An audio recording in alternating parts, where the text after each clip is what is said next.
é adaptar e o que é se autoanular? Eu acho que a primeira coisa que a gente tem que desconstruir é a ideia de que a gente tem que remar juntos. Porque te ouvindo, eu acho que o convite ao remar juntos é um perigo enorme à autoanulação. Porque aí a gente acha que a força do vínculo tá em a gente mudar na mesma direção. É isso. Ah, virei saudável, tô acordando todo dia às 5 da manhã para treinar, espero que o outro treine também. Mas a Juliana me obriga a treinar e eu acho isso bom. Obrigo. Não então, é parte do seu desejo. A questão é... Que ela respeita meu desejo, ela não respeita, ela vai fazer. Porque essa amizade tem que durar até quando eu durar. É isso. E você tá deixando de fazer coisas? Eu não me autoanulei, eu me adaptei.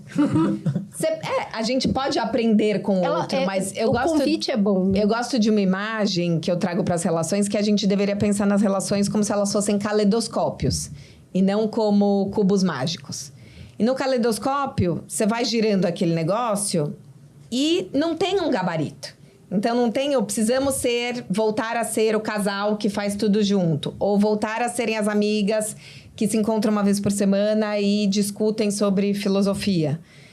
Ou que vai sempre no mesmo ritmo. No caleidoscópio, às vezes as peças estão mais juntas, às vezes separadas. A imagem pode estar mais bonita, mais estranha. E esse fluxo, entender que talvez o outro se afaste e tudo bem, tem uma oscilação de marés, é importante para a gente pensar na adaptação e não na anulação. Eu gosto disso que você fala, de entender que o fluir das coisas também tem a ver com frequência afetiva. Porque eu estava conversando com a Cris antes, que, por exemplo, tem amigos que mudaram e que eu acho que eu não sustentaria uma convivência rotineira, porque mudaram em coisas que são rotineiramente conflitantes ou não dá liga, mas a profundidade do afeto não muda, entende? E talvez lá na frente, essas coisas que parecem muito importantes agora tenham zero importância e nem eu gosto dessas coisas e nem, entende? Mudou de um jeito que hoje não dá para conviver todo dia, mas talvez amanhã dê de novo. E essa possibilidade de não dizer que afastar é pior e que junto é melhor, de saber que tudo depende, eu acho que nos dá uma flexibilidade muito boa. E a gente poder enganchar em outros lugares também. Porque eu acho que a adaptação como eu olho essa pessoa agora com curiosidade e o meu momento de vida, os meus desejos, e talvez converso sobre outra coisa. Porque acho que a autoanulação também vai num lugar de se manter fiel a eu era assim, a pessoa era assim... E vou deixar de realizar os meus desejos em nome dela ou vou terceirizar o desejo. Eu gosto muito daquela cena do Anatomia de uma Queda, da discussão do casal. Anatomia de um crime. De uma queda. Anatomia de uma queda. Eu não aguento mais esse filme, ele nunca mais saiu da minha cabeça. É desesperador, mas é muito bom. Alugou assim, um triplex eterno. Revejam essa cena, porque eu acho que ali tem algo de um ressentimento de anulação. E ela fala pra ele, você não focou na sua carreira e você não tá escrevendo seu livro e você coloca isso na conta de cuidar do nosso filho e do casamento, mas você não quis. Você e agora você escolheu precisa isso. de alguém pra culpar e você tá me culpando, mas o culpado e o responsável é você. Eu acho que a gente percebe que a gente tá na anulação quando eu estou responsabilizando o outro ou a manutenção do vínculo por estar aqui nesse lugar. Quando você fala, a Ju me puxa para fazer atividade física, mas isso é bom? Bom, tem algo do meu desejo aí também, que essa pessoa me desperta. Acho que a adaptação também é importante a gente perceber. Esse movimento é conjunto? Ou só um está fazendo? Porque se só uma pessoa tá mudando de cidade porque você foi transferido de trabalho, tá indo buscar as crianças porque realmente agora você está num momento difícil. Então, ela tá anulando os desejos em nome do vínculo, que acho que é algo da construção do amor romântico que a gente tem que desconstruir, principalmente para as mulheres, que é eu me sacrifico por você. Se é sacrifício e depois você vai jogar isso na conta do outro, você tá se anulando. Então é difícil, Carol, porque olha só, ao mesmo tempo a Cris já falou várias vezes aqui que a gente tá muito autocentrado, muito individualista e que tudo sou eu, primeira pessoa. certo? Sim. E aí, quando eu tô fazendo essas coisas, eu posso me sentir muito evoluída, né, Fred? Que assim, eu sei eu sei que numa relação a gente também precisa ceder, a gente também precisa se adaptar. Como é que eu... Porque você concorda que a gente realmente está num momento em que o individualismo está atrapalhando vínculos? Então, eu acho que ceder é importante. Como que a gente... Quanto mais medo coletivo a gente vive, e a gente vive um tempo de muito medo coletivo sem as pessoas se darem conta, mais individualista a gente fica porque a gente começa a contabilizar recurso, né? Então a gente começa a defender as nossas próprias posições para poder sentir que tem alguma coisa estável e previsível. Então, isso é um ponto. Mas eu queria levantar uma provocação que a gente também não está levando em consideração, que é... Vocês estão falando, fulano mudou, o outro fulano não mudou, e a gente está assumindo que existem pessoas que não mudam. Ótimo, Fred. E eu acho que toda pessoa muda, mesmo que a gente não perceba que ela muda. Porque quando alguém volta a fazer uma escolha, ela está mudando a partir de uma outra perspectiva, mas ela parece que ela está fazendo a mesma coisa e que ela é a mesma coisa, mas ela está mudando dentro de algum sistema dela. Então, a gente sempre pensa na mudança a partir de quem virou uma página que pareceu uma outra coisa. E aquela pessoa que parece estar fazendo a mesma coisa, ela não mudou. Mas todo mundo muda em algum nível, porque quando surgem novas condições, se eu aparentemente faço a mesma coisa, eu estou mudando em função das condições e escolhendo fazer a mesma coisa. E aquela pessoa também tem o direito de mudar para um lugar que parece a mesma coisa, que não é o que eu fiz. Então, a gente não pode pensar que aquela pessoa não mudou, porque assim, agora eu pintei meu cabelo, eu mudei. A outra pessoa mantém o cabelo dela, ela não mudou. A gente não pode tomar a mudança a partir de quem virou uma página e ficar ressentido que a outra pessoa Fred, tem não gente que não acompanhou. muda mesmo. Mas tem uma fantasia Tem gente da que fica no lugar. nada. Eu acho... porque assim, inclusive nesse lugar de eu preciso muito saber quem eu sou, a pessoa vai no mesmo restaurante há 30 anos, usa a mesma tipo de roupa, nunca mudou o cabelo, torce para o mesmo time e tem uma rotina muito rígida, tá no mesmo emprego, tem o mesmo... E ela tem uma certa rigidez mesmo, de qualquer convite para o novo. Tem gente que é assim. E eu acho que esse tipo de pessoa, ela precisa disso para ela entender quem é no mundo. Mas para quem é apaixonado por movimento, lidar com quem é apaixonado pela estabilidade, seja nas relações de amizade, nas relações de sociedade, nas relações de casamento, mais difícil ainda, porque o amigo você pode ver de vez em quando. O companheiro, a companheira, não. Então, assim, como que a gente vê esse descompasso? Porque o descompasso, ele vai acontecer. E a gente fica, não, imagina...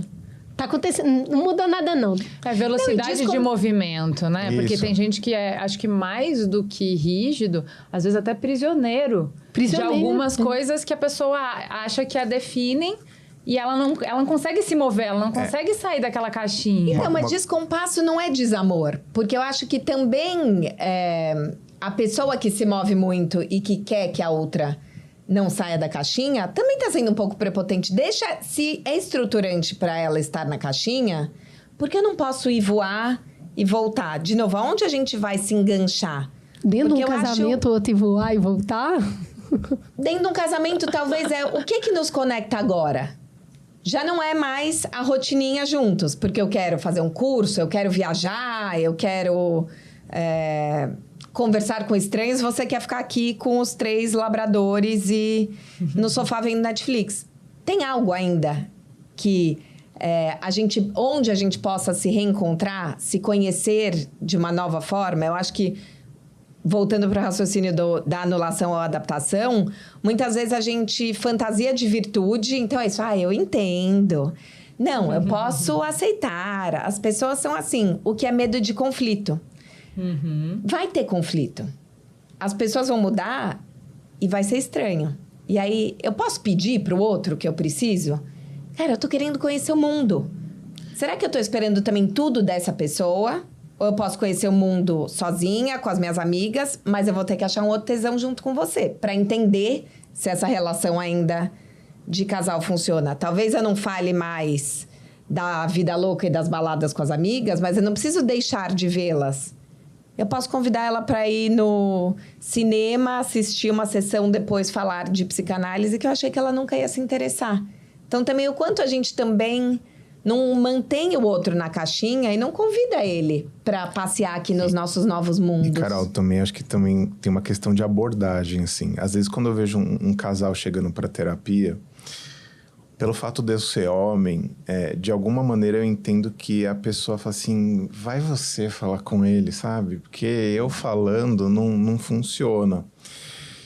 E uma coisa que eu percebo nas primeiras sessões, normalmente a primeira sessão, o cara tá sempre contrariado. Parece quando você atende adolescente, ele não queria estar fazendo terapia, então ele tá ali com aquela cara de, eu só vim porque ela falou, mas sim, estou aqui, porque a gente vai fazer o nosso casamento ficar bom de novo e tal. Mas a cara dele é assim, tô aqui contrariado. E aí eu vou fazendo algumas perguntas, as mais básicas, assumindo que ele não é obrigado a mudar nada, tudo. E às vezes eu vejo que tem uma questão de abordagem. Quando a gente se ilumina em algum assunto, meu Deus, atividade física, vamos pegar atividade física. Porque a gente passou a vida inteira vagabundeando sobre isso, mas num dado momento a gente teve uma dor em alguma parte do corpo e a gente foi estudar e descobriu que tem que fazer atividade física e eu quero viver. Pronto, a gente vira um pregador meio chato. Sim. Né? Sei como é. E aí a gente fica, assim, né? Aí vira o crossfiteiro, compra um pneu de trator, põe em casa para ver se todo mundo passa na frente do pneu e gira o pneu. Eu acho que essa... E aí a outra pessoa tá lá meio... Ela tá na dela, na vivência dela. Assim como você estava por 40 anos, né? Exato. E alguém provavelmente bateu na sua porta, um crossfiteiro já bateu na sua porta. Você, tchau, crossfiteiro. Escutou a palavra, deixou passar. E aí... Só que quando chega o seu movimento, você acha que todo mundo tem que seguir o seu movimento no mesmo ritmo. Só que assim... É como se fossem várias fibras que levaram você àquele momento chegar e falar, agora é a hora do CrossFit. E às vezes o jeito de você apresentar a ideia, de você tocar a pessoa, persuadir ela, pode não ser pelos mesmos métodos que foram com você. As necessidades dela são de outra natureza. Então, às vezes, conversar com a estabilidade da pessoa, ou com a necessidade de estabilidade dela, que mostre para ela que não é exatamente uma mudança, porque às vezes a gente só precisa apresentar o prato de um jeito diferente. Às vezes frito, assado, da pessoa cabe melhor no jeito dela. Então também o marketing da mudança, quando a gente quer trazer alguém com a gente, vocês têm intimidades para poder falar, vai fazer assim. Com outra pessoa pode não funcionar. Não, mas ela não fez assim, não.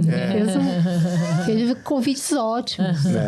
Que principalmente, eu queria que você abordasse isso, não foi pela culpa. A nossa relação, por exemplo, nunca se moveu pela culpa. Então. Mas nós duas temos relações que se movem pela culpa. Quando a culpa é a cola... a mulher não tem isso. Ela tá falando, Carol. Imagina! E é por isso que estou perguntando para um homem.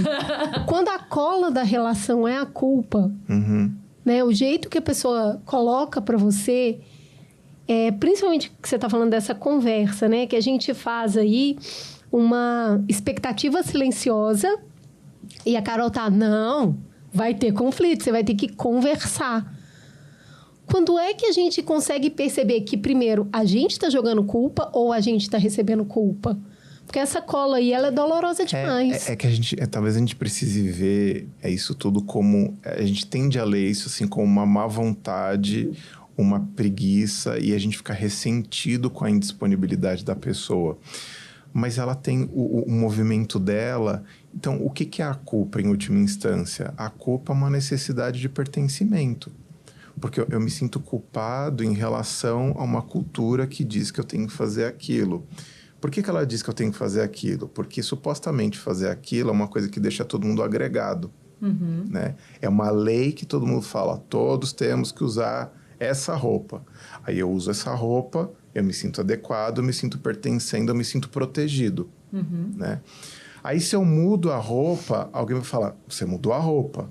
Aí eu me sinto não pertencendo, eu me sinto desprotegido, e aí vem a culpa. Olha, você tem que usar aquela roupa, você tem que usar aquela roupa. Então, no fundo, a pessoa tem uma necessidade de pertencimento. Se a gente olhar aquela pessoa com dificuldade de mudança como alguém que, de alguma forma, quer seguir pertencendo a algo que a gente não entende o que é, a gente pode abordar ela de uma forma diferente. A gente pode fazer uma mudança proximal, que você vai mudando certos aspectos sem que a pessoa também sinta que aquilo é uma mudança muito drástica. Porque quando a gente está na postura do pregador, a gente quer, né, 100% de bebida alcoólica, 0% de bebida alcoólica. A gente quer fazer uma mudança muito drástica. Então, quando a gente vai indo pelas beiradas, a gente vai indo pelas necessidades de previsibilidade da pessoa, às vezes aquela mudança acontece e a gente consegue encontrar um outro campo de proximidade que estava se perdendo ao longo do caminho. Mas você não acha que é importante a gente mudar em caminhos diferentes? Porque eu lembro que teve uma das palestras do South by Southwest de 2025 que era sobre polaridade versus polarização. E o quanto a gente tá cada vez mais agressivo nos conflitos. E aí você quer ganhar a discussão, você quer pregar o CrossFit. Ou eu via isso muito nas mães, minhas amigas mães, aqui queria amamentar livre demanda. Nossa, e aqui queria amamentar nos horários fixos. É como se a escolha diferente do outro fosse uma ofensa sua, porque você não pertence. E aí, ouvindo o Fred, eu lembrei do Filho de Mil Homens, que é o filme do Daniel Rezende e o livro do Walter Ugumãe. Lindo! Onde você vê pessoas que voltam a pertencer, não porque elas são iguais. Porque eu acho que hoje a gente busca, né? A história do patinho feio ache os seus cisnes. E, na verdade, não, e se o cisne for conviver com o sapo, que for conviver com a girafa e a hiena? Esse lugar do pertencer, ainda que a gente pense diferente. Ainda que eu seja a louca do CrossFit e você queira só se alongar e não precisar justificar para o outro a minha escolha ou provar que ela está correta. Porque eu sinto que a gente está um pouco nesse lugar de eu preciso justificar a minha mudança, eu preciso convencer o outro de que esse é o caminho certo e eu nem sei que caminho é esse. Eu tô aqui fazendo um caminho, eu tô experimentando. Poder ser o estranho pro outro, né? Eu acho que esse lugar do estranho familiar, que é muito angustiante, mas a gente deveria se convidar. Posso estranhar o outro sem achar que estranhamento é desamor? Posso me estranhar sem virar uma crise de pânico ou de ansiedade?